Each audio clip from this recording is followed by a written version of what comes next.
तो बच्चों chapter number 6 class 10th exercise 6.2 का क्वेश्चन नंबर 7 है।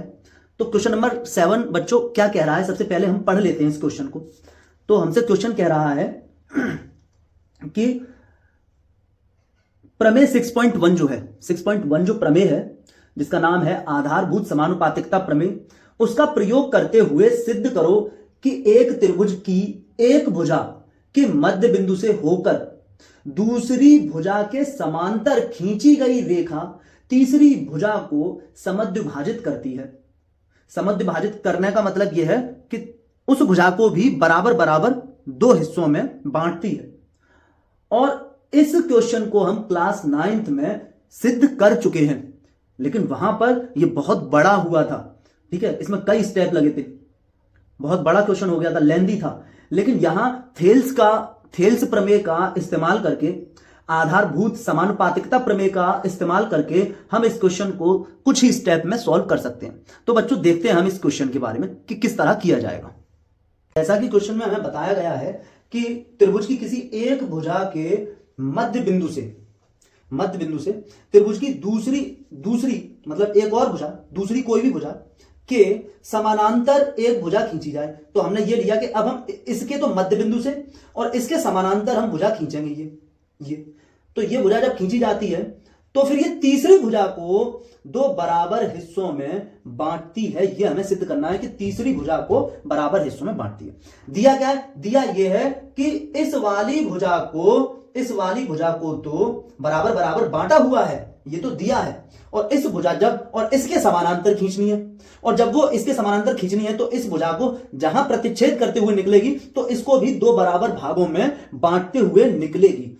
ये हमें प्रूफ करना है, ये वाला पार्ट। ये उसने हमें बराबर दिया है, ये दोनों हमें बराबर दिए बच्चों, ये और ये बराबर हमको दिए हैं और ये बराबर हमको प्रूफ करने हैं। देखते हैं बच्चों कैसे करना है। तो हमने माना कि ये एस बिंदु है, जो एस बिंदु है वो मध्य बिंदु है, इसके बीच में है, ये हमने माना। और यहां से हमने भुजा खींचनी है। तो अब इसी चीज को हम लिखेंगे, लिखकर दिखाएंगे बच्चों कि पी क्यू का मध्य बिंदु एस है और एस को बिंदु एस से क्यू आर के समानांतर हमने रेखा खींचनी है। मतलब ये हमने बिंदु टी कह दिया, तो हमने कहा कि एस टी समानांतर क्यू आर है, एस टी समानांतर क्यू आर है। तब बच्चों सिद्ध करना है